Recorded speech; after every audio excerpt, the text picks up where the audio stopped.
কি খবর সবার? পুজোর 4 দিনই যাদের অফিস তাদের আর কি বা ষষ্ঠী কি বা দশমী, কিন্তু পুজোর দিনগুলো একটু সাজতে মন চায় বই কি। তাই আজ আমি তোমাদের সঙ্গে একটা লাইট মেকআপ লুক শেয়ার করছি, যেটা তোমরা ষষ্ঠীর দিন সকালে খুব সহজে এবং চটজলদি ক্রিয়েট করে নিতে পারো।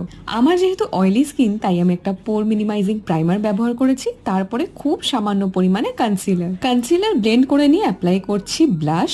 এরপর সবকিছু সেট করে নিচ্ছি একটা ট্রান্সলুসেন্ট পাউডার দিয়ে। আর তোমাদেরও যদি আমার মতো এরকম ন্যাড়া ভুরু থাকে, তাহলে আইব্রোটাকে সেট করাটা ভীষণ দরকার, নইলে মুখটা কেমন অদ্ভুত দেখতে লাগে। কিছু কিছু প্রোডাক্ট আমি তোমাদের সঙ্গে শেয়ার করে নিলাম, যেগুলো আমি নতুন কিনেছি, আর বাকি তো পুরনো কামচালাও জিনিসপত্র রয়েছে। ছোটবেলায় মোটে সাজতে পছন্দ করতাম না বলে ঠাকুর দেখো আমাকে একটা টিপ দিয়েই পাঠিয়েছে। তারপর আর কি লিপ লাইনার আর লিপস্টিক দিয়ে কমপ্লিট করলাম গোটা লুকটা। তবে এই প্যাচ প্যাচে গরমে কে কে খোলা চুলে বেরোনোর প্ল্যান করছো আমাকে কমেন্টে জানিও কিন্তু। টাটা।